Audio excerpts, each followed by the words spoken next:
Our story begins in the dark. You are surrounded by it, a pure and total blackness that hangs around you like a burial shroud.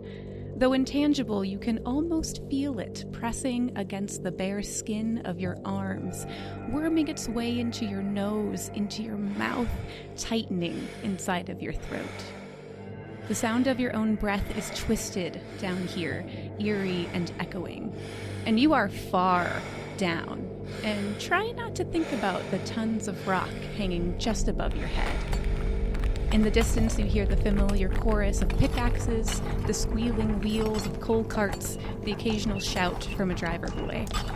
Every so often, there's a blast, the shifting of rock that sounds too close. Sometimes you check your own pulse to make sure you're still alive, that you aren't just another one of the unquiet dead down here. You tap on the glass of your lantern, shaking the little moths inside. Agitated, their wings glow a little brighter. You aren't sure what scares you more, when their wings turn red or when the lights go out. Welcome to Spillman, 1899.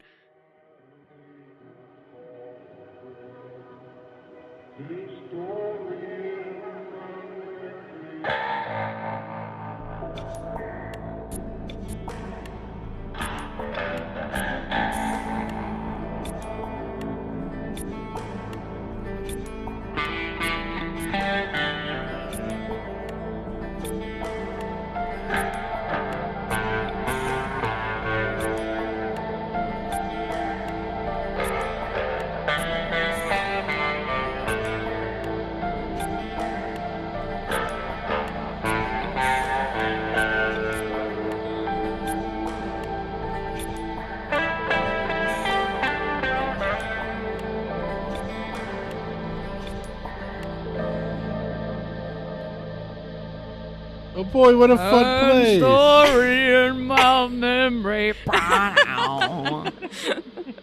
Welcome to Dread and Breakfast! Hello. And also, welcome to the penultimate story in Season 2. Oh my God. I know, it's fucking crazy! Hell yeah. My name is Marissa, and I'm delighted to be your dreaded game master this evening. And as always, I am joined by my friends. Introduce yourself, friends. Hello, I am Christine. Hello, I'm Jacob. I'm a friend. Hello, I am Fabrice. Fob? Fob. I don't know why that's suddenly an existential question that you have. Who am I? Why am I? Where am I? When? How am I? Well, we know when, guys. Two of those questions at least were answered in the intro. Were you not paying Marissa attention? just told us. Were you pointing at me? Of all of those questions, What? where should be the easiest? Oh God, who's that? A voice Oh, from my dog. beyond the familiar. Huh? God? Another person? An intruder. Who's in this call? We have a very special guest on board. Oh, let's not go that far. He's in a dinghy nearby. My name is Tom. I am also a friend. Yay! Welcome. Yes! Tom will be playing a very special character, and we're so fucking stoked to have him with us for this story, and we'll get to meet him in a moment or two. Tom, very quickly, is there anything you want to, share a little bit about yourself? Any context, or remain mysterious? I mean, I'm happy to be mysterious, so, people can tune out for 30 seconds, I guess. But, yeah, I'm just a very blessed person to have Fob and Marissa in my life for going on 5 years now. Has it really been that long? Yeah, I think Yeah. so. That's crazy, dude. I sure am happy I came up here for that wedding for random D&D people online Aww. who are listening to this and now have been called random. Love you guys. Hi, Alicia. Hi, Alex. The moral of the story is go meet the internet strangers in Yeah. real Yes, life. but do it Yeah, safely. they might have a beautiful friend who you marry in return. Oh, Wow. Oh. Hi, Morgan. Next season, Dredd does Hallmark movies. Oh my God, can we? He was a That'd be nerd. funny. She was also a nerd. It kind of just worked out. So, as this is the start of a new story, just a little bit of housekeeping. We, of course, play Dread, which is a TTRPG, a game of horror and hope written by Epodiah Ravachol, where players' fates are determined by making a pull from a wooden tower, similar yet legally distinct from Jenga. Legally distinct. Hell yeah. If a pull is successful, the character's action succeeds, and if the tower falls, the character is doomed. Oh no. And if this is your first time joining us, hello, welcome. We are delighted to have you. Now get out of here. Respectfully, since this is the second to last story in the season, I strongly suggest you go back and listen through all of the other season 2 stories, beginning with Witch in the Woods. So, all that being said, are we all ready? I think so. Our scene opens in Spillman. The sun is barely starting to rise above the mountains, though a mining town never really sleeps. Most of you get to see that sunrise. You woke early, traded daylight for dynamite, and headed to the hoist house with your fellow workers. So for you, our story starts underground. Rock and earth rise up around you in narrow tunnels, many of which have been hewn out by hand. Those of you who have been in Spillman for a while probably made? You built the tunnel. Underground here, you are all rats in a carefully constructed maze, and the dangers are everywhere. Afterdamp, rock falls, bad air, and, of course, the claustrophobic darkness just waiting to close in on you. You do have lights, of course. While most miners at the time were using carbide lamps, which was pretty risky considering it was just like a hat with an open flame on top, the Spillman Family Mining Company has found a much safer solution. You have a little metal cage as a lantern and also on your head caps in which Spillman lunar moths are placed, and they cling to the iron and kind of flutter their wings every now and again. The moths stave off the encroaching blackness with a soft, otherworldly light that, for the moment, is blue. And there's another source of light down here, too. It's a bit dimmer than the moths and not something quite as easily controlled, but up along the tops of the tunnels run thin, gossamer strands of spider webs. Perched along these webs every so often crawl a few Spillman spiders. Their abdomens, which are also a bioluminescent blue, wink at you like guiding stars in the dark. This day in the Spillman mine began like any other. We see a young man with a pickaxe strike at a coal vein, then pause to wipe sweat from his brow. We see a man tending to a mule, hitching it to an empty minecart. And above ground, we see another man poised against the gaping maw of the mine, fiddling with the machinery of the hoist.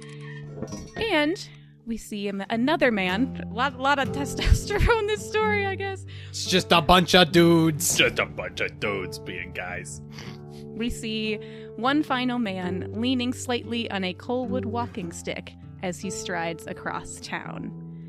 And then we hear a shout, distant rocks clatter and crumble, and then something explodes. Everyone, please make me a pull. Oh! Mines are Alright. dangerous. We're not fucking around this time. Oh!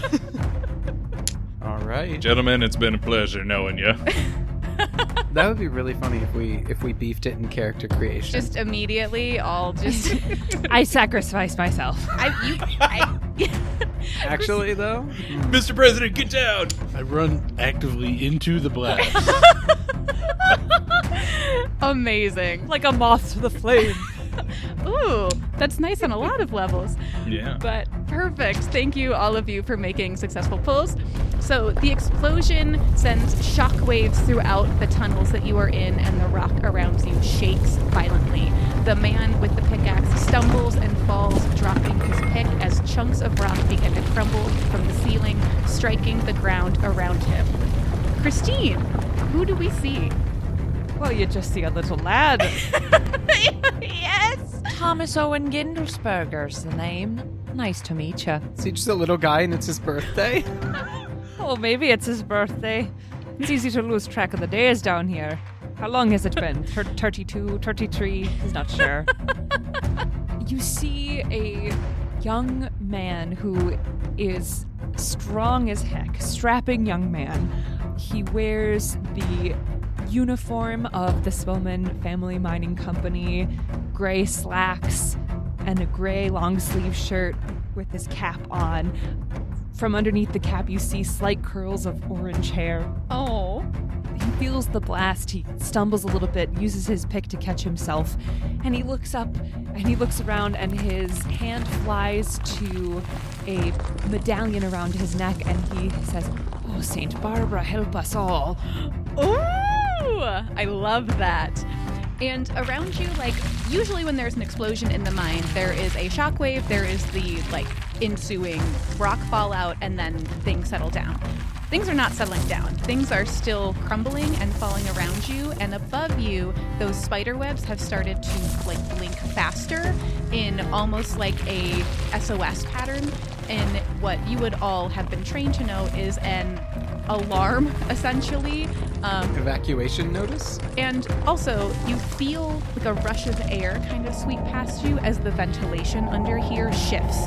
Something has collapsed, and that, like, airflow passage has been disrupted, and your moths start to turn purple.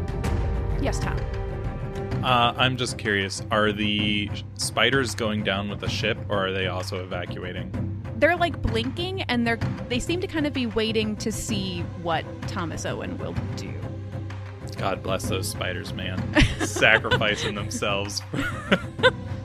As the light shifts to purple, I think he reaches up to touch his lantern, and he goes, "Hold on, Seamus," and starts running with the wind, so not into it, but with it to, kind of get away from where this is going, but also keeping track of how the rocks are falling, how things seem to be shaking, trying to find the best way out. Perfect. And as you start to move in that way, the spiders kind of move with you, almost like guiding you back towards that main shaft, towards the hoist, which is your closest way out.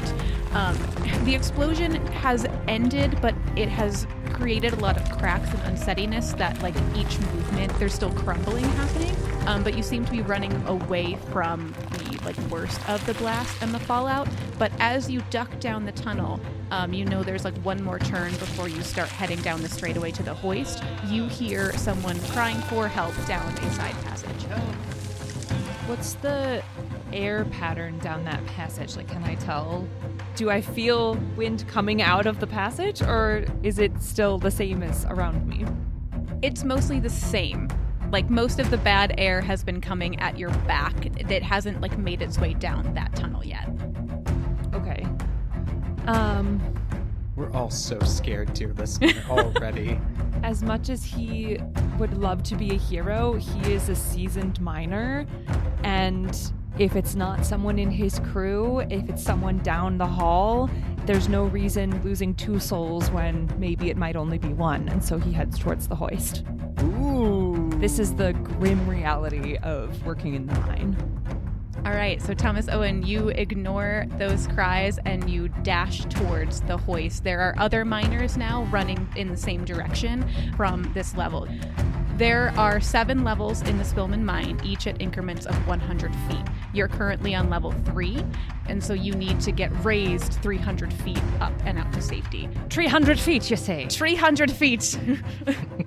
Meanwhile, as Thomas Owen runs down, we direct our attention to that side tunnel where that person is crying for help. And we see one of the driver boys. They are the young men who literally drive mules and donkeys around the tunnels, transporting ore and other materials. And the explosion has spooked the donkey, who is braying and terrified and who has overturned the cart. Rock has spilled out, and we see a young man who's currently trapped underneath this cart. Jacob, who do we see? Oh boy. Rough start, bud. Oh, wait, I lied. Before that, Christine, make an intro pull. I already did. No, that was it's a mine and it's dangerous pull. That was a Christine intro pull, not a Thomas Owen intro pull. But they know me. I've been here the whole time. All right, you got me there. Jacob, who do we see underneath the skull cart? You see Jasper Jones, your friendly neighborhood minecart driver. He is a guy. He's wearing the same mining uniform as everybody else. As we described, gray pants, gray long sleeve shirt. I would like to make an addendum. Sure. Uh-oh. I think that there is a variation of the uniform. This is Kit Coyle's coming out for some reason. But I think that there is a variation of the uniform that's like striped overalls with the gray shirt underneath it. Please continue. Ooh. Very nice. Very nice. But also, they're all stained black. Yeah. Yeah, it's all just black dust, really. They all started white. Is most of what you're seeing. Like, it's all just gray, black, smudgy, dusty. This is why it's a podcast and not a movie, because it would not be very good to look at. Jasper, your cart has toppled, and you're currently underneath most of it. It is pinning you by like your waist up is free, but your legs are underneath the cart. And what's your donkey's name? Horace the donkey? Horace is having a real bad time. So as he is kind of freaking out, braying and kicking, he like kicks at the walls, which kind of causes a little more of that rock to fall, and is also, his hooves are getting very close to like trampling you. What do you do? I'm gonna reach for like my lunch pail. Hopefully I've got like an apple or something I brought in. Yeah. Try to toss to Horace to calm him down. Seems like a great place to start. Make me a pull, please. Happily. Pull for appies. I know an apple calms me down when I'm panicking. What is it, like a Snickers commercial? Here, you're feeling a little angry. You're not you when your mind is collapsing. Okay, perfect. I love it. So I think this is like, you've worked with Horace for a number of years at this point. I think you have a very good relationship with this donkey. So I think as soon as he like hears the like rattle of the lunch pail, he's like, oh, a snack for me? And immediately his attention is diverted. Do you throw the apple like down the tunnel, like away from you, or like just right at him in the face? Like what's the trajectory? I'm gonna try to roll it like just past him, like where he can get it, but maybe see if he can drag this cart a little forward, see if that's gonna work. But if not, where he can still get to it and still get his little treat, because he is a good boy. With that pull, I will say that your trajectory is perfect. You get it just far enough where that it will kind of rewrite the cart a little bit. Oh, do I want to be mean? I think I'm going to be mean. Please make me another pull so that you are able to maneuver out of the cart safely without causing yourself more injury. This would be a great time to know help was on the way, but I guess I'll make this pull. Yeah, I will say, like, at this point, you hear the footsteps of other miners running past you towards the main hoist. Sorry about ya, my friend. But perfect. Your plan works perfectly. Horace trots happily along over towards the apple. It's a delicious Honey Crisp, and starts munching. And with that momentum, and as the cart is moved, you are able to extricate yourself out from underneath. We're gonna unclip from this cart and just... Probably not enough room to ride Horace, but Horace and I are going to run to I think out. you'd be faster if you rode your donkey. Is there enough vertical? I feel like mine not very tall. Plank, Jacob, plank on the back of your donkey. Like, hug onto his neck. How tall is Jasper? Because Jasper is like younger, right? Like he's Yeah. what, like 15, 16? Yeah, like 15, yeah. Has he hit a growth spurt yet? No, of course not. He's been in a mine. When would he be, like, eating snacks to turn into energy to grow with? Or seeing the sun. He hasn't been drinking milk. Okay, I'll say if you like really duck, you can ride him. Just because that's fun. Okay, well, Horace and I are close, so we've definitely done this before then, if that's possible. The mines I've been in, there was not room to do this, but if this is possible in the Spillman... in? Yeah, what Yes. mines have you been in, Jacob? Mines? Have you not been in mines? No. I've been in a flooded cave mine that I kayaked through. I've been in sewer tunnels. Okay. Well, I've been in... I mean, I guess it was one mine. I wasn't just in the one mine, but... It wasn't that tall.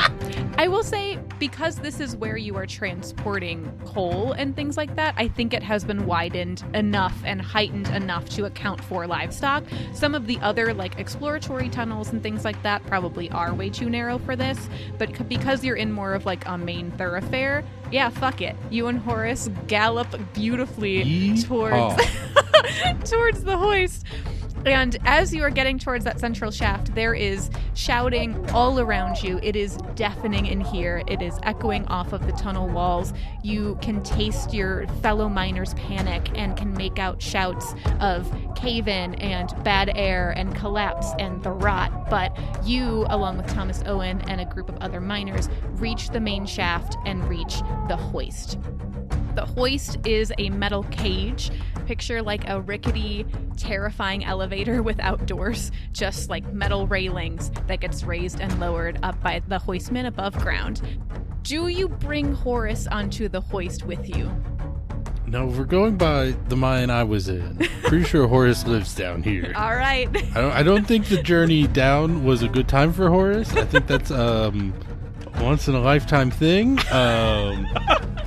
It is a brutal time, Era. And Horace stays down in the mine. You give him like some parting oats and like a hang in there, buddy, and you and a bunch of other miners cram into this hoist. It is probably more loaded with bodies than is normally advised, but after a few breathless moments, you hear the groan of metal and the hoist begins to move. And now you wait and you hold your breath. It takes about 6 to 7 minutes to go up and down each level. And again, there's definitely a lot more of you crammed in here than would normally be allowed. So the extra weight as you go up on these cables makes the cage shake. A few of your miners are holding their lanterns up, swearing as the moth's wings begin to darken ever so slightly, then even out in kind of this like twilight indigo blue hue. Thomas Owen is praying. Oh, amazing. Does he have a specific prayer? Oh, the Hail Mary. Incredible. I think there are some other miners who kind of join in or are muttering some other prayers or ritual, like personal rituals of like good luck charms and things like that, just like fingers crossed as we're going up. Everyone is so tense. Everyone is focused on the moths, on the danger below. But Thomas Owen, for just a second, you look up and you see several feet above you. The nearby cave-in must have rattled some of the shaft supports, and this like disparate plank of wood has fallen along with some loose rope that got dislodged. So it's like jutting out across the shaft above you and along the rails where the cage is being raised. So your path up is obstructed. You're still pretty close to 300 feet down, and no one above ground can hear you. Do we have any spiders with us in the hoist? Yes, you do. There are spider webs up and down along all of the like stonework of this tunnel.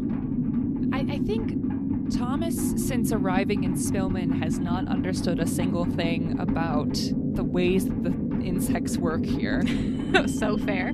He understands that like the spiders in Spillman seem a little smarter than other places, and I think he carefully grasps one of the spiders and like holds it up so it sees it too, and then lets the spider go and like watches a trail of them go up ahead on the walls of the hoist shaft to hopefully alert somebody above. I love that. So you see this little spider, you almost hear it go, oh shit, and it starts like blinking this like really incessant pattern, and you see the next spider above it kind of start blinking that same pattern, and above and above and above, and soon like up the shaft you just see these lights illuminate almost like fireworks shooting up. Above ground, there is a flurry of activity in the hoist house. Men are barking orders. People are trying to find the foreman. Other miners have started to cluster around the hoist. Some people in town have started to gather at the like front of the mine. And in the middle of it all is the hoist and the hoistman. Fabrice, who do we see? You see just a little thin spindly guy. You all see, of course, Willoughby Wendell. Willoughby kind of thrives in these moments of chaos and high stress. Willoughby is just kind of like, all right, dirt dwellers, we're gonna get you back up here. Let's go. Come on, let's do it. Let's go. All right, everybody, okay. And you see that there's like this, not like a switchboard, but kind of like a switchboard of Spillman spiders kind of like in front of him on this panel. Oh my god, amazing. And you see like different lights and different sequences are happening, and that is letting him know, all right, and they're just about full. Yep, they left the donkey. Great. Start the thing. Okay, awesome. And over there, and he's just like doing stuff, and then he sees this like trail of light come in and go, an obstruction. All right, well, we're gonna slow that down, give those, and then just, he shouts down. He knows they can't hear him, but it's just fun to, like, shout, all right, dirt dwellers, fix the thing, move it aside. And he's just going along for the ride. Perfect. Please make me your introduction poll. Happy to. I'm obsessed with this switchboard thing. That's so Crazy if I die here. That would be so funny. I trip and I fall into the shaft. mine. Oh, what a way to go. I know. That almost happened to me once before on purpose. Amazing. So yeah, like you said, Willoughby thrives in these like high octane life or death situations. Because it's not my life. It's just 100 men's lives. No biggie. No As long big. as it's not mine. And one donkey. So operating the hoist takes a lot of skill, both mentally and like dexterously, to work this equipment and time it perfectly. And so below ground, you all feel the hoist kind of shudder as it begins to slow, and you stop maybe like 3 feet below this obstruction. I think I reach my pick up and whack at it to move it out of the way. Make me a pull. Okay. Because you could hit some wires, you could hit the thing, you could Wires? hit your, like the cables. Oh. You could like pull your pick back too far and poke somebody's eye out. There's a lot. You'll poke your eye out. You'll poke your eye out. Perfect, thank you. So yes, Thomas Owen, you are able to dislodge this. It clatters, you see it descend, falling down the shaft, and it just immediately is swallowed up by the darkness. The hoist is no longer obstructed. The spiders kind of start winking in this other pattern, and after a moment, the hoist begins to move. After a agonizing, more minutes, you're all anxiously looking at the hoist. There are a couple terrifying moments where it starts shuddering again as you pass different levels. You're full, so you're not able to stop to bring other people up, but you eventually feel that familiar groan, that familiar creak that you know means you are approaching the top level. The cage, it gives one last final shake, and you all are struck by this huge brightness as you see sunlight. The hoist gate opens, you all blink out this daylight, and Jasper, you're towards the front of the hoist because you're one of the last to get in, and you kind of are blinking away this light, and you feel someone grab your shoulder and pull you out of the hoist. And you see this man silhouetted, backlit, standing with a Coalwood walking stick. And Tom, who do they see? They see none other than George Spillman. Dun, dun, Hell dun. yeah! I firmly but gently have Jasper by the shoulder, and I say, "You all right, son?" And I start ushering them out. Oh boy. I am the only cleanly dressed man in this room. Oh my god, what is the fit? What is the fit? Fairly ostentatious compared to everyone else in Spillman, Jacket but with tails. Jacket with tails. Yes! he's taken his jacket off at this point due to his coat.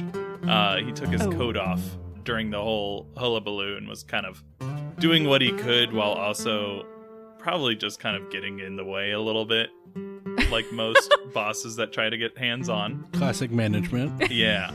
I feel like eventually the foreman had to just be like, "Boss, just, we got this." He's rusty. And you see a somewhat shorter man than the cult of personality might suggest, but has a very weathered but like distinguished look about him. Like if you've ever met like a master plumber or something, not the distinguished part for that, but in the sense of like where they're no longer having to quite do as much of the physical labor, but you can tell that they've had decades of it. He has dark hair that is pomaded and a well-groomed mustache. Oh, A little bit of a Van Dyke going on. He's experimenting with that. And like a cold blue eyes. Oh, hell yeah. And and what he's wearing, he is wearing a pair of nice black Oxfords with some spats over them, as was the fashion at the time. I looked it up to confirm. He has a pair of black wool slacks held up by suspenders underneath his red paisley vest with a matching tie. He's wearing a French cuff shirt. Does he have those scrunchy things on his sleeves to keep him in place? Ooh. Probably, yeah. The little arm scrunchies, yeah. Neither of which are staying those colors today.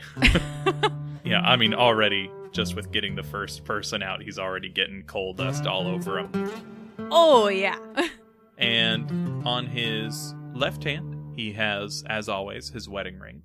And on his right hand, on his ring finger, he has, as always, a simple ring that has a clear crystal that has like hair or root-like patterning throughout it. Ooh.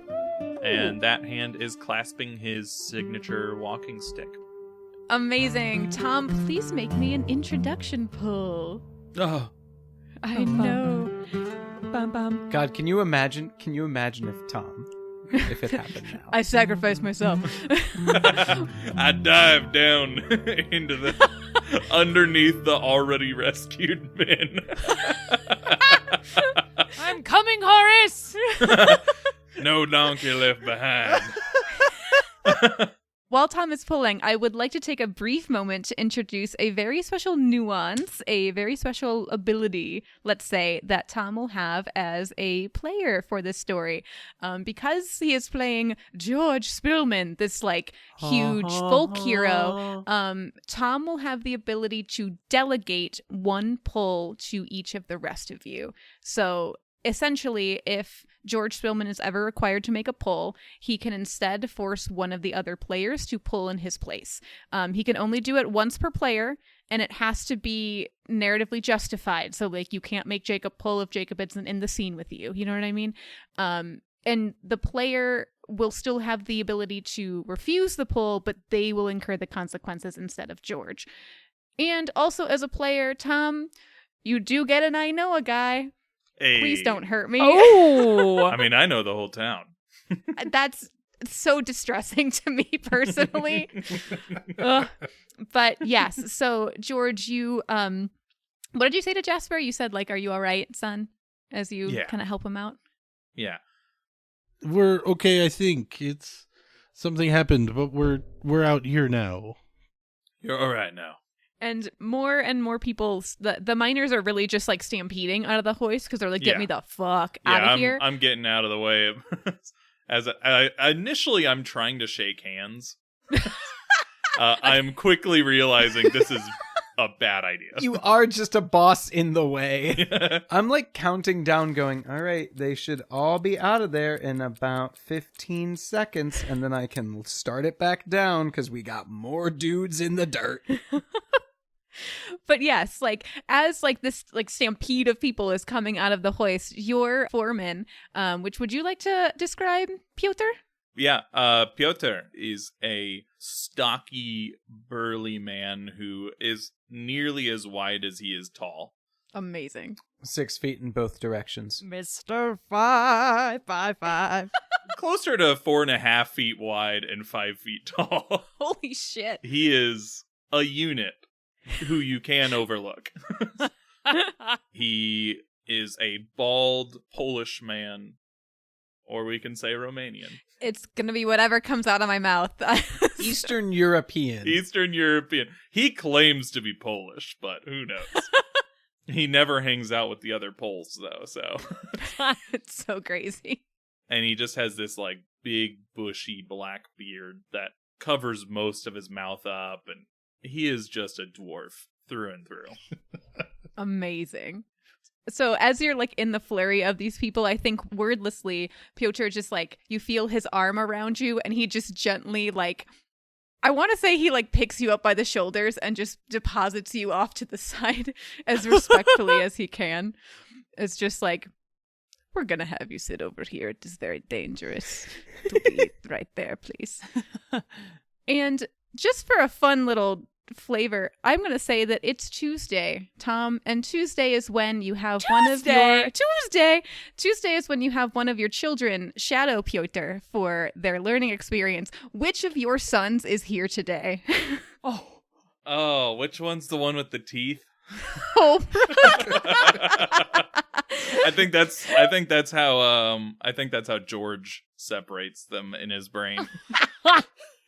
Because I think Holbrook is older, so he would be maybe 12, I think, at this point. Fabrice, would you like to hop in real quick and voice baby Holbrook? Absolutely.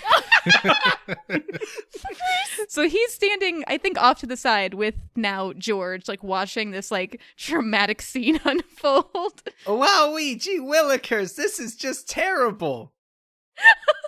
The day of all days.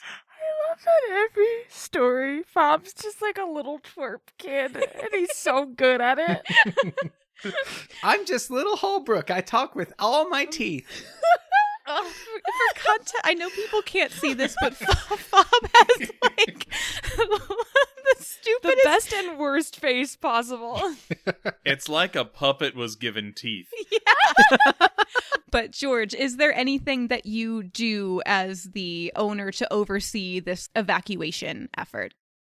I think I'm probably getting a head count of team leads, and at this point just trying to stay out of the way. I've learned the lesson.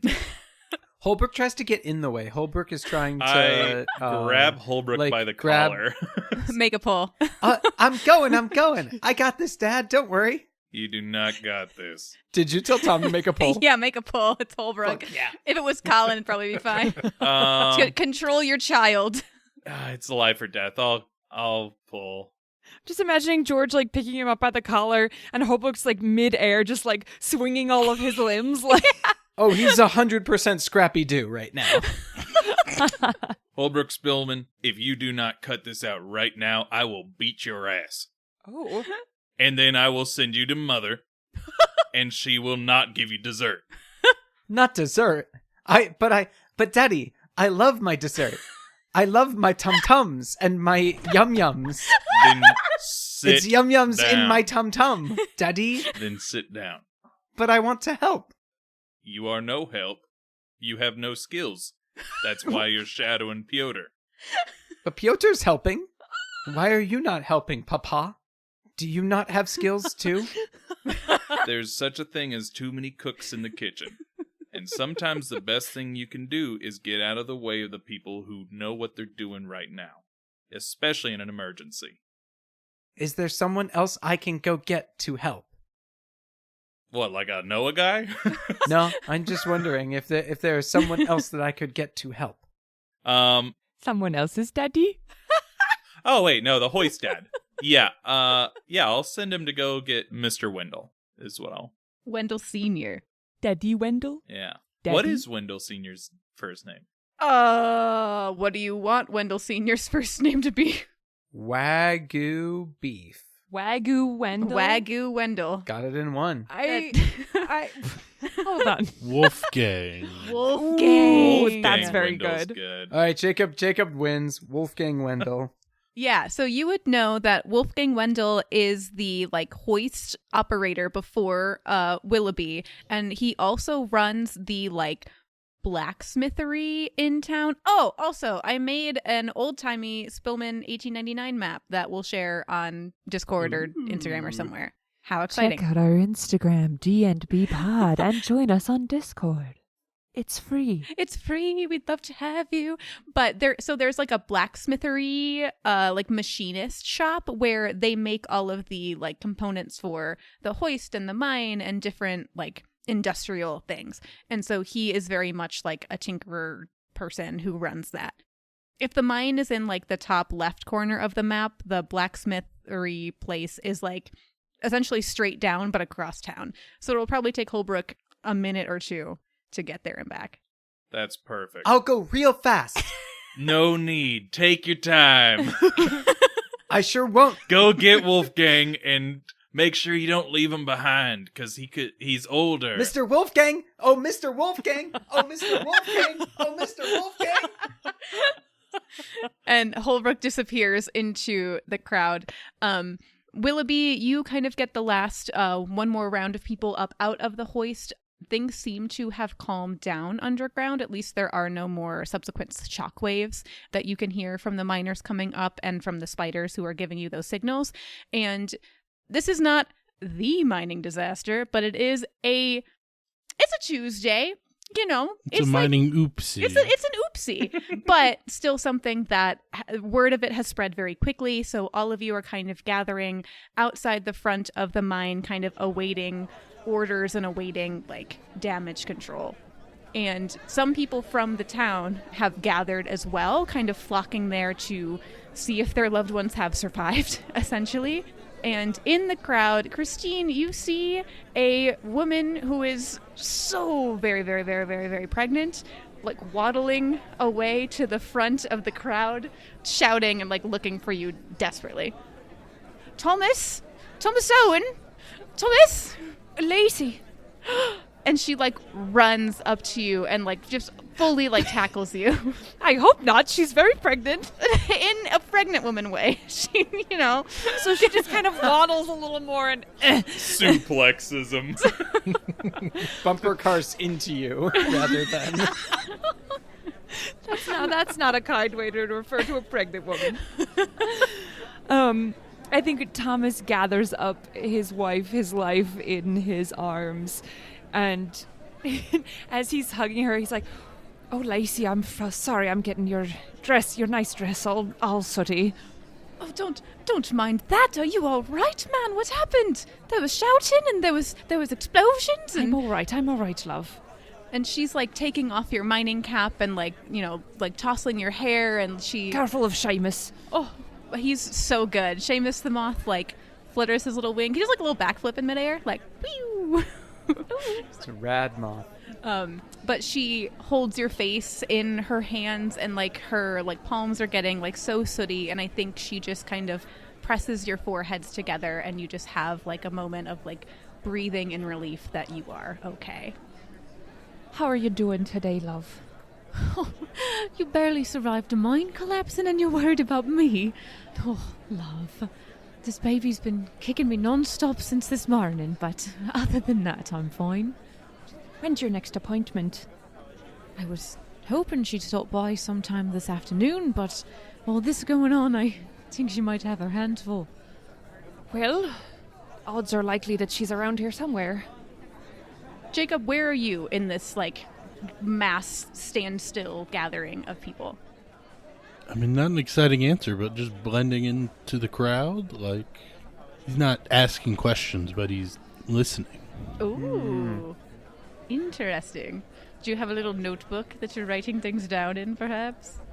That would be a good idea, but I feel like he's still a little too sheepish a little scared to get caught doing that. Excellent. But yeah, so Jasper, you're just kind of awash in all of this activity, kind of taking it all in, keeping an ear out for any words that stick out to you or any information that you might tuck away for later. And so as the crowd is, I think, like, Willoughby, you've kind of made your way out of the hoist house now as well, and Piotr has kind of gathered, like, the crowds. You know, like, everyone has been evacuated. They are trying to, like, take statements almost from miners to figure out, like, what went wrong, like, what triggered this collapse. And Piotr is, like, kind of doing a damage assessment of figuring out, like, okay, what do we have to do to clear out things and make it safe so that we can go back in, because we have fucking shit to do. And I think Piotr kind of looks to you, George, as like almost like a show of deference.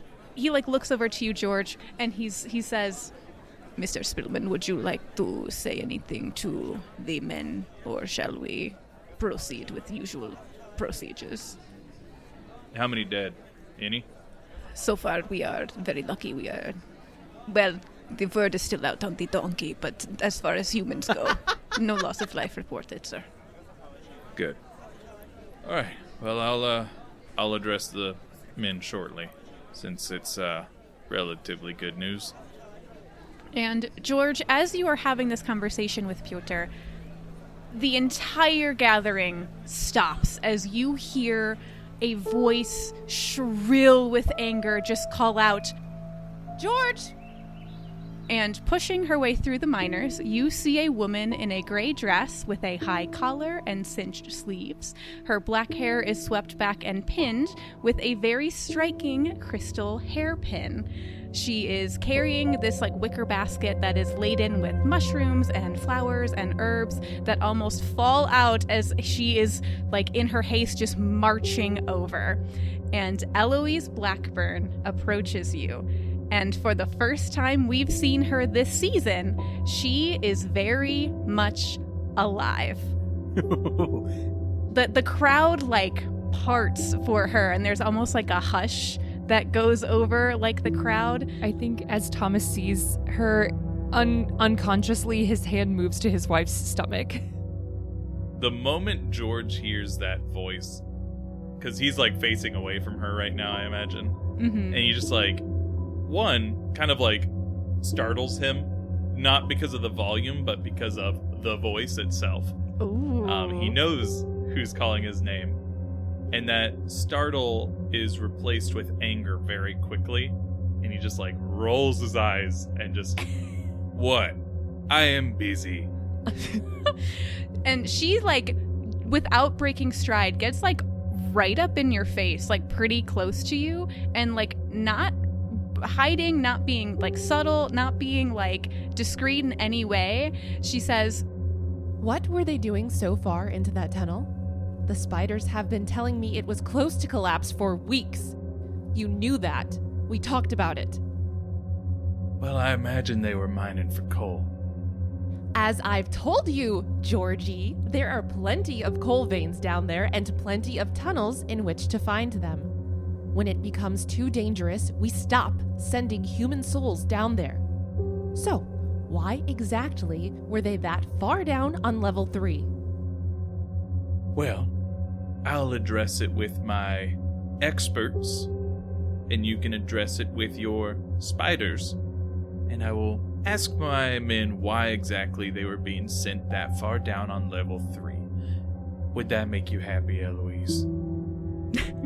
And when you say like spiders, you do notice that there are like a couple of spiders like on her, and that's just kind of her like vibe most of the time. There's like a couple in her hair, there are a couple on her sleeves, and they never like quite sit still. It's like a little unsettling. There's always this glitchy kind of like motion somewhere Static on here. movement. Yeah. Her eyes like narrow, but she kind of smirks a little bit. Oh, sure. Let me just check with my spiders. And she picks one up off of her hair and like holds it to her ear. Yeah, they said that they were signaling to your men that it was too dangerous and to turn around, and they didn't listen. Well, it sounds like it was my men's mistake then. Are you going to address them about that? Oh, I can? By all means, make them hate you more. Gentlemen, Damn. our esteemed guest would like to address you all. I know that you've all had a hard day, and, adrenaline's high. I've been there. But, our local medicine woman decided that she has something important to say, so I'll let her talk to you. Oh. I'm sure she's got some words of wisdom. She shoots you a look, but it's not. She is undaunted by this request. And in fact, I think she's like almost a little like, you frequently, from what I understand, have tried to like diminish the role that she has in the mine and kind of keep her out of it. So for you to be giving her the spotlight, she's like, all right, motherfucker, bet. And she turns and kind of directs everyone. So, everyone, Speak up a little louder from the diaphragm, honey. Oh. You gotta engage that core. Off in the distance, you hear Holbrook. Yeah, engage that core. I've been doing it my whole life. So, as you all know, as a co-founder of the Spillman Family Mining Company, and one of the many, many reasons why most of you aren't dead, please pay attention to the spiders down there. And as she's talking, there is a spider kind of going like towards her ear, almost like tapping it, and she like brushes it away. I know, we're all very preoccupied with the margins and things like that, but our safety is really my utmost concern. And I'm sure it's George's concern as well that we get you all safe to your families. What? And she lifts up the spider out of her ear and like stares at it. And then her eyes kind of widen. There's someone still down there. There is a trapper boy still down there. He's still down there. He's on level 4. And she turns to look at you, Jasper. Jacob, what is the name of one of your nephews? No. Jimmy. Jimmy. She looks at you and you just know. You feel this like cold sinking in your stomach, and you look across the crowd and you see some of your other nephews. You see John and Jacob and Jingleheimer Schmidt and Jehoshaphat, and you don't see Jimmy. And Eloise just says, He's on level 4 by gate 12. All right, let's get him. Any volunteers? I volunteer to host the hoist. I'll run up. Hey, boss, Mr. Spillman. I can host the hoist, everybody. Who's jumping in? Come on. I'm going. I will say, just for context, it will take around 5 to 6 minutes-ish to get down one level in the hoist. So if you took the hoist, it would be a 20-minute trip down. There is an air shaft that's like a makeshift emergency exit that you might be able to get down faster if you want. It's literally like they set up a bunch of rickety ladders up this air shaft as like an emergency exit. Some miners did get out that way that didn't make it onto the hoist, but you can take the hoist and be safe and take longer, or you can be reckless and you might be able to get down faster. Your choice. 400 feet of ladders doesn't sound smart. Sounds pretty brutal. Just giving you options. Having climbed like 30 feet of ladder, 400 sounds miserable. Oh yeah, I didn't say it was good. we could do like the Mario and put our feet on the side and our hands on the side and just slide down. With a wooden ladder, so just splinters just... Again, it might not be fun.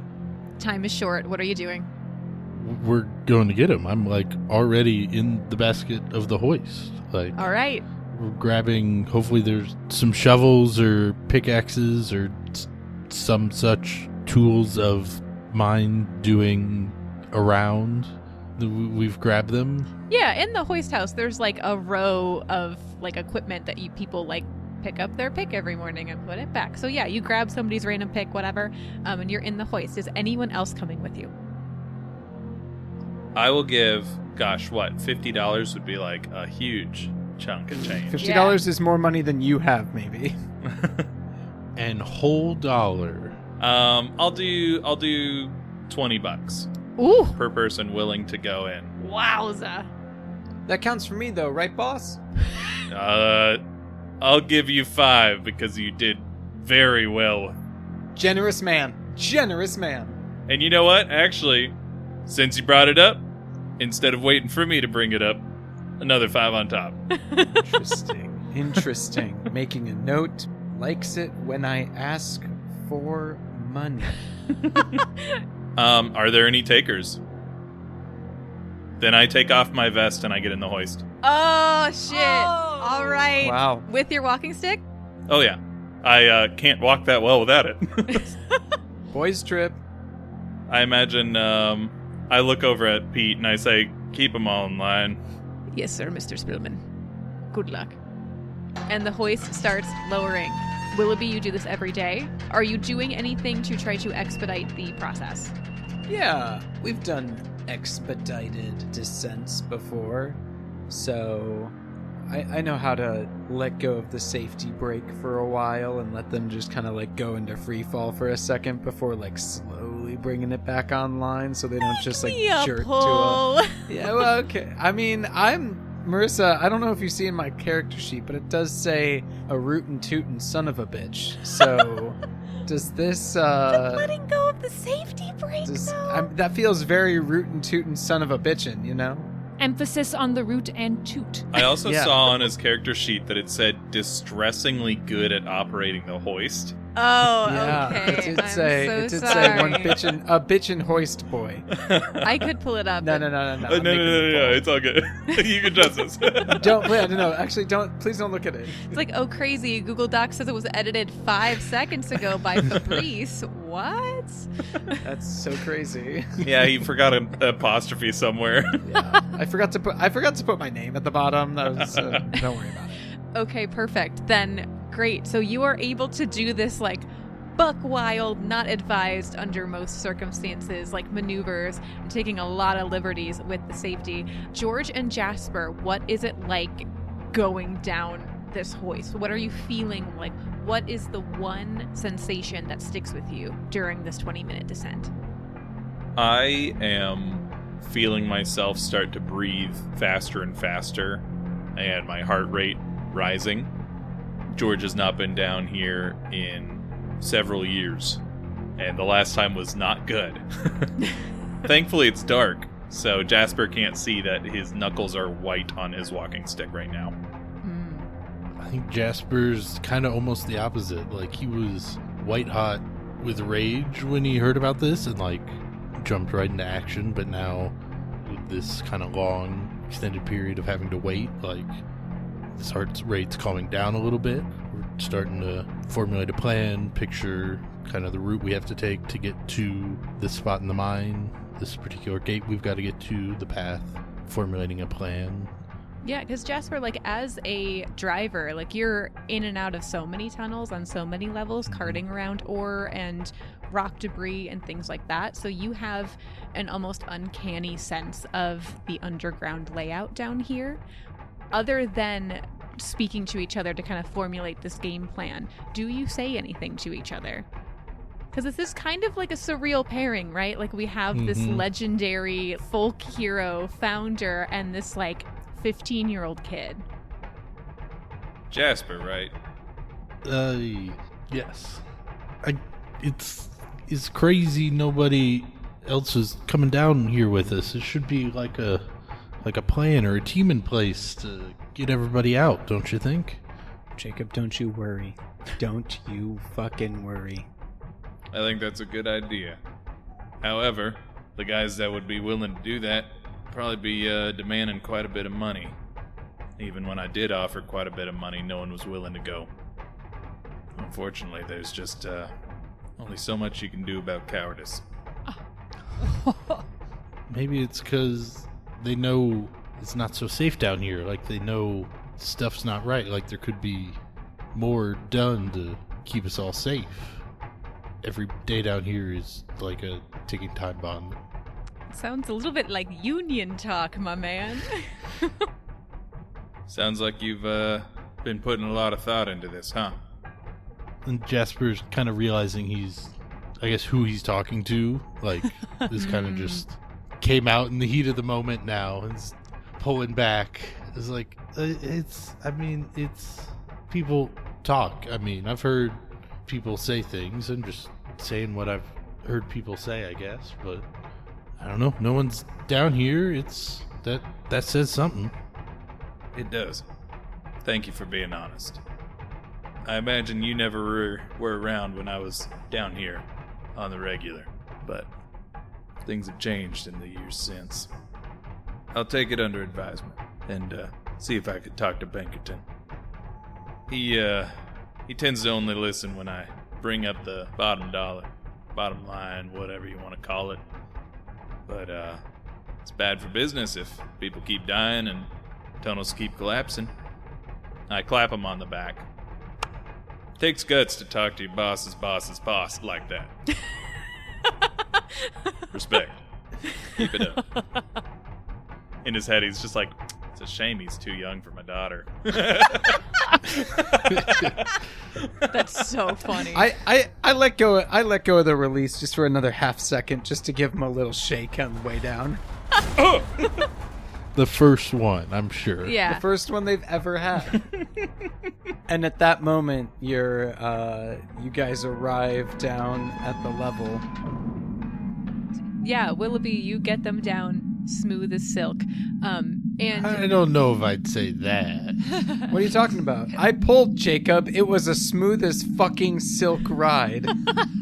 And just a quick aside, the whole time you were traveling down, there were a coterie of spiders with you, and as you are having this conversation, I think George more than Jasper, but I think it kind of dawns on you a little bit that your conversation maybe wasn't as private as you may have thought it was with the spiders listening in. But you arrive on the ground, and it is eerily quiet. The mines are very rarely quiet down here. There is always some sort of drilling, some sort of blasting, some sort of jovial laughing, or cans clinking at lunchtime, and it is nothing. You hear the sounds of your own hearts in your throat pulse. You hear the sound of your breath. You hear crunch of your shoes and boots as you tear down these tunnels. It is very narrow down here, almost at like a choke point. And Jasper, your nephew is 8. It is maybe his second year in the mine. George, you are not wearing the right shoes for this, so I think you maybe slip and kind of grip that walking stick a little bit tighter as you tried to find purchase, listening desperately for anyone calling for help, for any sounds of life. You round the corner where you know Gate 12 to be. And above ground... Oh no! Oh no! Christine, what's going on? There's a whole group of miners who have been left up on the surface. You know, we're at a pause at the moment, so we kind of have this secret paid-for break. So... Paid? There are some of us who are tending to the scrapes and bruises that we may have gotten as we were trying to escape. There are some of us who are just kind of sitting and trying to recollect their composure. And then there's Thomas Owen, who is kind of just casually making his way through the crowd. He's checking in with everyone, offering a hearty pat on the back and seeing how everyone's doing. And he walks up to another miner who's about his age. Keith, are you all right? Oh, what nationality should I make Keith? Oh, damn, Thomas, I thought we were right fucked down there, but yeah, I'm all right. Hey, I don't know if you heard, Eloise said she was out of them tinctures. We're all supposed to go to her house later when things calm down. Did you get one? She ran out of them pretty quick. I don't know about that. I wouldn't be caught dead at the house of a witch. And I think like a couple heads turn as you say that, and I think maybe like fully across the crowd, you see Eloise's head like whip around, like, excuse me? She doesn't really say anything. She just gives you like a little wink and resumes like doing her other shit over there. Something about that woman makes me nervous. Well, I mean, I don't disagree with you, but damn, Thomas, we shouldn't need any of that magic nonsense in the first place. This mine ain't safe. I know we haven't had a bad accident in a while, but this stuff has got to change around here, man. And he kind of lowers his voice a little bit. Things have got to change around here. I mean, the UMWA's been formed. I really think we got to do something to get people together to make some changes for all of us. Well, I agree. It's ridiculous that he's trying to buy us off to walk into danger. What are our lives worth? $20. $20 ain't gonna pay for a funeral. Right, useful. $20 ain't gonna pay for my son. $20 isn't going to raise my daughter. $20 isn't going to get my wife through her labor. George swoops in right when he's needed to be some sort of folk hero. We go down into mine every single day. And I think at this, like, some of the other miners are kind of, like, Thomas is talking loud on purpose. Yes. He's trying to gather. He notices some heads poking up as he's speaking. George swoops in here to be a folk hero, when really he's not been down in the mine in years. He's not dressed for it. He wasn't planning on doing it today. He's not ready. He doesn't understand our lives. He doesn't understand what we need. He doesn't understand what we're worth. Damn right. And there's like an electric pulse around you as some of the other gathered miners. And like there are families here too, like Lacey, who have come to make sure that their like partners are okay. And there's like this electric kind of swell of energy, and you hear people start to chime in and start to join in this sentiment of there needs to be change. They made me go back to work even when I broke my kneecap. Not Gimpy McGee. No. Our children shouldn't be down there. They need to be in school. That's right. How are we going to build the town of Spillman if the next generation is stuck underground? And at that, I think there is a resounding sort of like plunk sound. Very clearly, like, metal has struck rock in a very tremendous blow. And at the front near the mine, you see the foreman, Piotr, has this, like, big-ass pickaxe. It was made for him, who is very large, so it's like a fucking mace, but a pickaxe. It's just a tree trunk. Yeah, it's a full fucking tree with, like, a whole... It's like a surfboard of metal on it, and that's his pick. And my axe! It's like if Paul Bunyan worked for the corporation. Yeah. Piotr Bunyan. Yeah.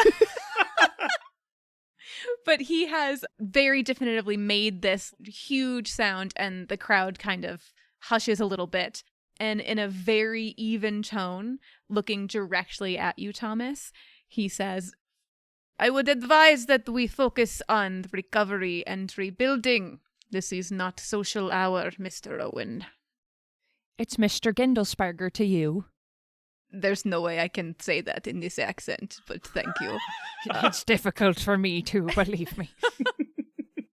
You see, like, he, like, maintains your eye contact for, like, a measured moment. Like, this man is taking notes and looks at you, looks at Keith, and then continues to bark orders and delegates to you and Keith kind of like the shit jobs of, okay, you're going to go down and do this, and you're going to do that, and get me water, and whatever they are doing for clearing things. You're still, like, paused, but there's a little bit more progress being made in terms of, like, the recovery. And Lacey is looking at you wide-eyed with this outburst. I don't know that she's necessarily seen you in action, per se. Yeah, I think he goes over to her and he gives Lacey a kiss, and he looks at her and says, I'll see you back at the home a little later this afternoon. I love you. I love you too. Please, God, Thomas Owen, just be careful. Please. It's like I said, I always come back to you. And she gives you a kiss and will very begrudgingly kind of fade back into the crowd. You notice that as you are working and waiting, Piotr is keeping an eye on you. But so is Eloise. Not in a scary way, just kind of, she has heard you as well. As Thomas continues with the work he's been given, like, he's not unaccustomed to be given the shit jobs when things like this happen, but it's the gaze of Eloise that makes him slightly uncomfortable. Their interactions have been limited, although more frequent in recent days with his wife being so close to giving birth. But there's still something about her that makes him very uneasy, and he catches sight of her gaze and holds tight to his medallion again and then leans back down to his work.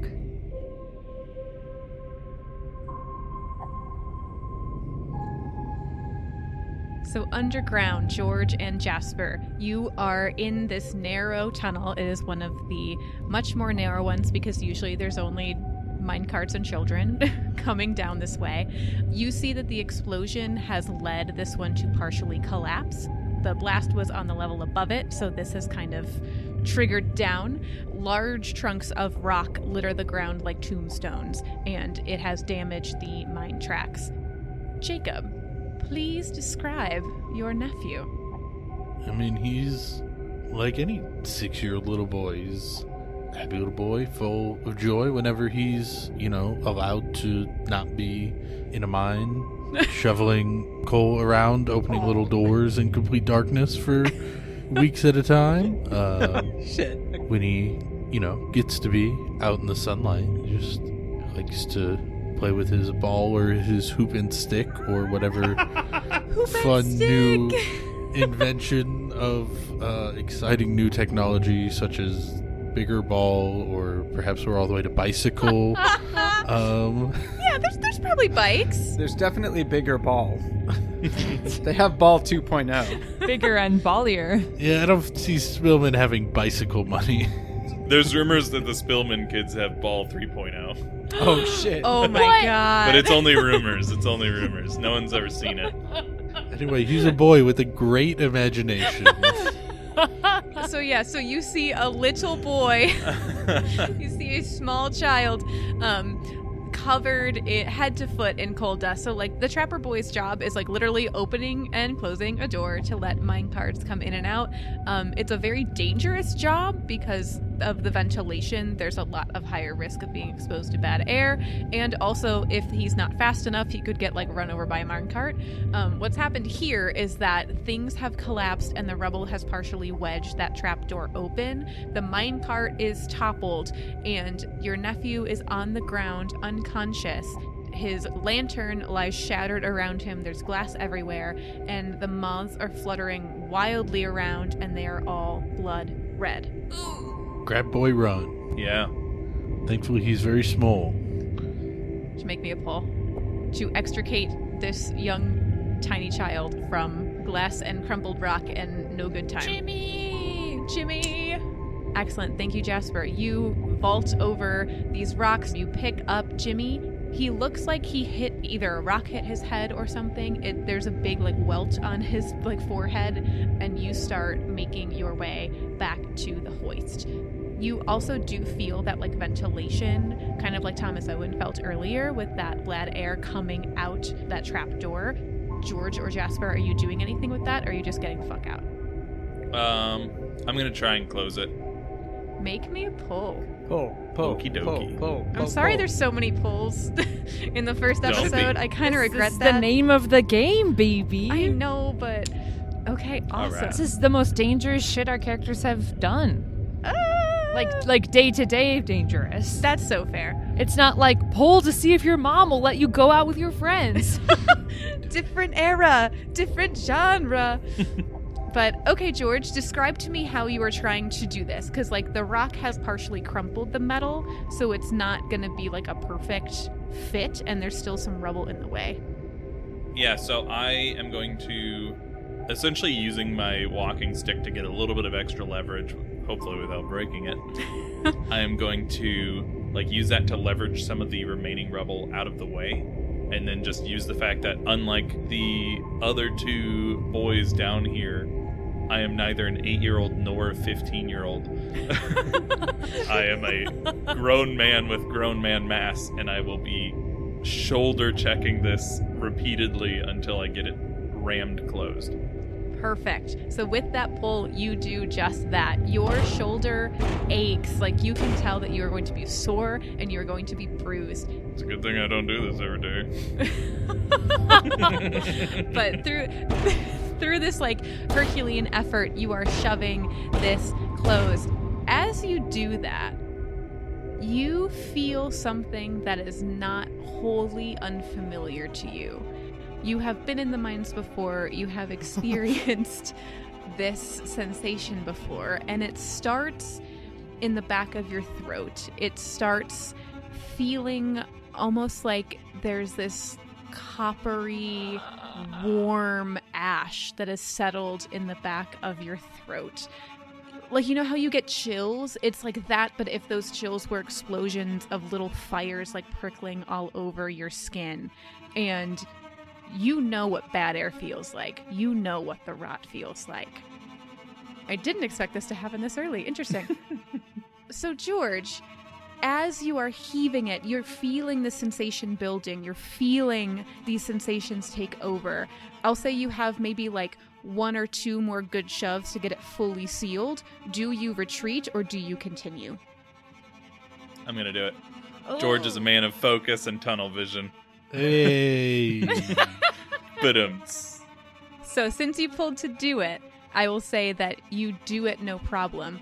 But as you are shoving once, as you move back to try to shove again, for just a second, you turn back to see Jasper holding Jimmy, and your vision kind of goes blurry. Daddy? And it almost feels like there's two adult figures standing there. Two adult figures that are very familiar to you, that fill you with a sense of safety and of warmth and of home and of a profound sorrow. And the child that they're holding, man, George, it's like someone ripped out your fucking heart. You see your daughter, not Marcella Spillman, your other daughter. Daddy?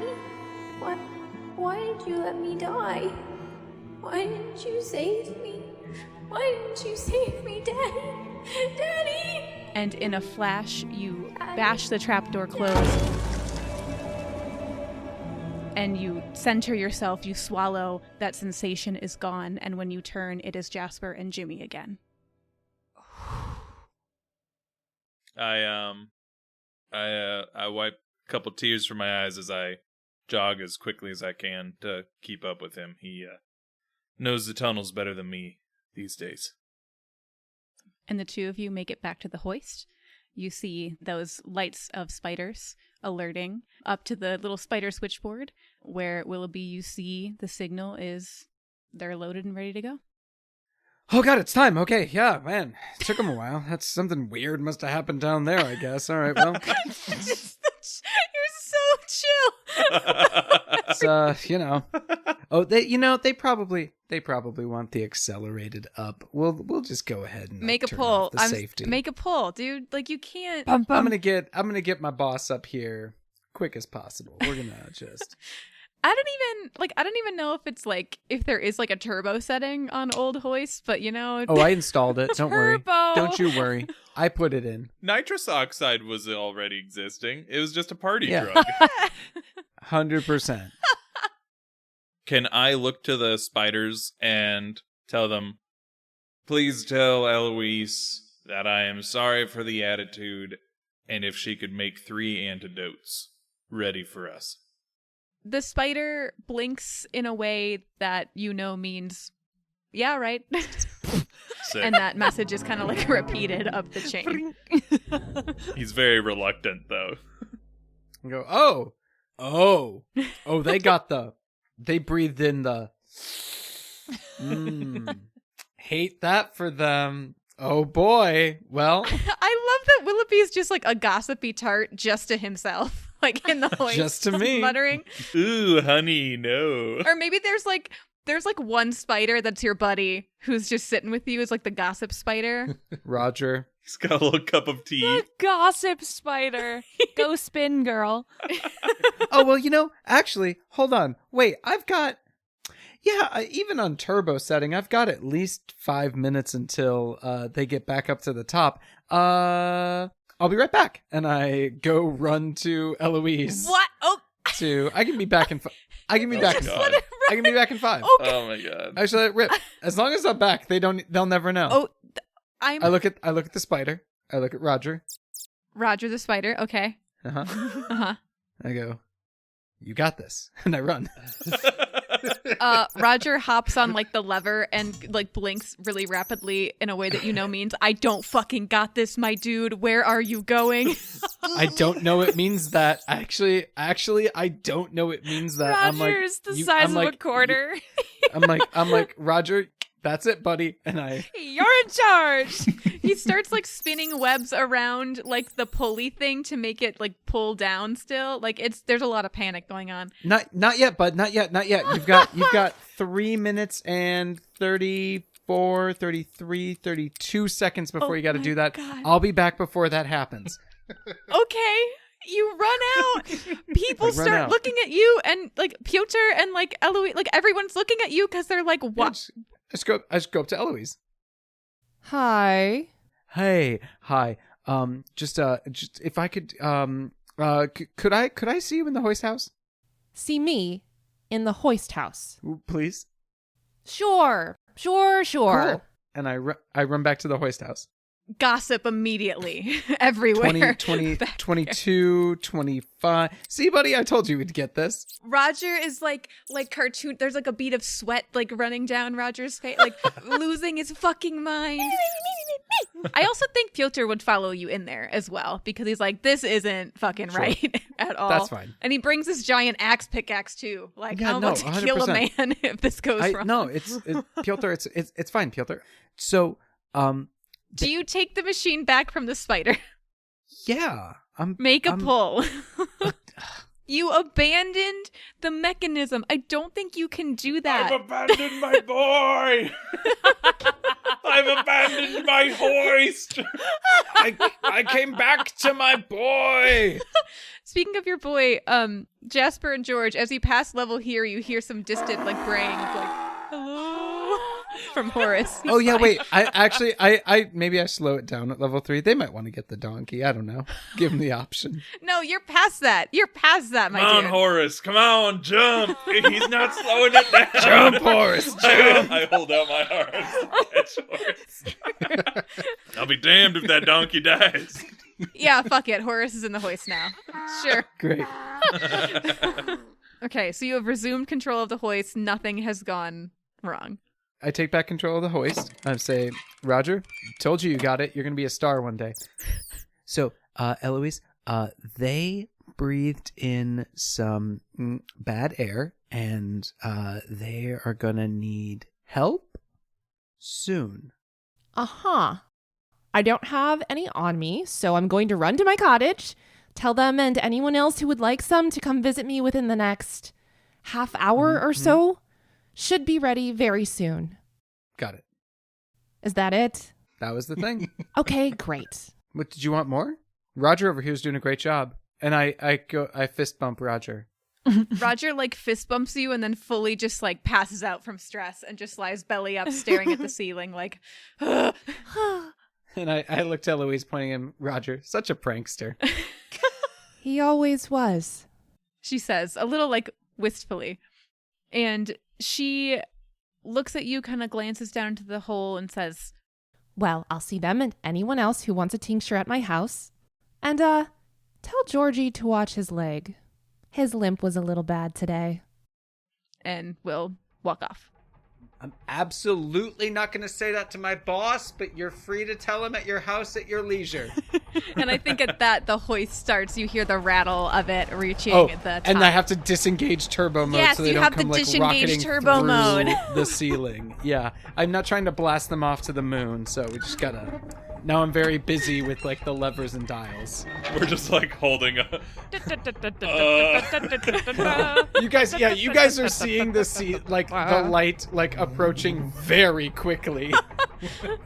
Horace's ears are like flat back, like eyes so wide. Like, what is happening? I've not experienced a G-force. Your ears start to pop. And the hoist very smoothly raises. You all blink into the sunlight. And Horace, Jasper holding Jimmy, Willoughby, and George, you all walk out of the mine to the cheers and begrudging respect of your fellow miners. With the boy! They captured the boy! They captured... No, they captured the boy. That son of a bitch kid was trying to escape into the mine. He was trying to not work anymore. Get him! Get him! I think when George gets out, after everybody giving like the accolades and everything, I kind of go up next to him. Just kind of privately say to him, like, boss, 30 minutes, Eloise's cottage for a tincture for you. Understood. Thank you. By the way, that operation didn't exactly seem by the books. By my count, we were about 4 minutes fast. Should have been faster than that. I'm sorry. Man, I gotta go I'll talk to Roger about it, don't worry. I appreciate you expediting. during moment of crisis, but make sure you're not normally doing that. Can't risk another hoist accident. Only for emergencies, boss. Good. Keep up the good work. Absolutely. Oh. Jasper, Jamie, let's go swing by the cottage. There is a continued flurry of activity around the mine. Little Tiny Holbrook has returned with Wolfgang Wendell, who is doing a full assessment on the hoist. I brought Wolfgang! That's great, son. Wolfgang's here! Yep. And so he begins helping coordinate reoperation initiatives with Piotr. Wolfgang Wendell does look at the hoist and is a little confused as to why there's like a jet engine strapped to it now. Dad, it's an improvement. One morning at the Spillman Family Mining Company has come to an end. You have survived just another day in the mines. And those of you who would like to start making your way to visit a witch. In the woods? In the woods! The woods? The woods! Full circle. There's a witch in the woods?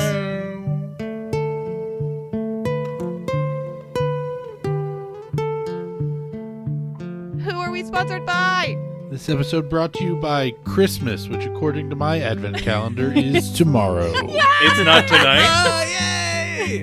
It could be tonight. Could be tonight. Whenever day it is when you're out of candy, it's that day. Santa! Santa. Daddy Christmas. This episode of Dread and Breakfast brought to you by Daddy Christmas. Daddy Christmas, he came early. Oh! No! And it wasn't me that time. I did it on purpose. Oh, okay. That's worse.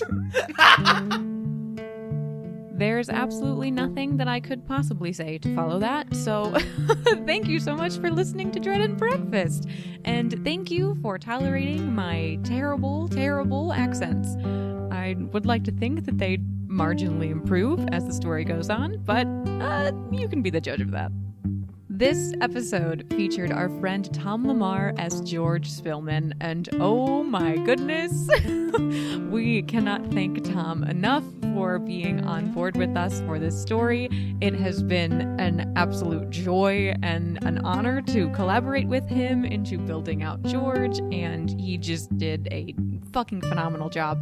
So thank you so much to Tom. And speaking of phenomenal, my God, our undying gratitude as always goes to Mallory Swisher-Kroll for voicing Eloise. If you want to hear even more of her voice in other contexts, please check out the episode notes for links to all of her other very cool projects. Our theme song is composed by Morgan Thomas Mills and samples music courtesy of the American Folklife Center, Library of Congress. We would also like to thank Jacob Smith for composing, and I think I can finally say this now, our immolation theme that we featured in this episode. Links to all of the other things that Jacob does are also in those episode notes. And hey, you know what else is in the episode notes? The link to our Discord server. Hop on in, come stop by, tell us nice things, or I'll cry. I didn't mean to rhyme. Arthur McGupple temporarily possessed me. And as always, we would really, really appreciate it if you could please rate and review our show on whatever podcast app you are using. If you could tell a friend about the show and force them to binge through it. We're almost at the end of the season, and the rest of this story has so much, just so much lore and turns, and there's one episode where all of us cry. It's such a fun ride, and we're so excited for you to hear it, and anything that you can do to help us spread our weird, delightful little show and the joy it brings is greatly, greatly appreciated. We will see you in 2 weeks for the next part of our story at a witch's cottage. Ooh, spooky! Not really, it's actually quite lovely in 1899, but you'll have to wait and see for yourself. Anyway, love you, bye!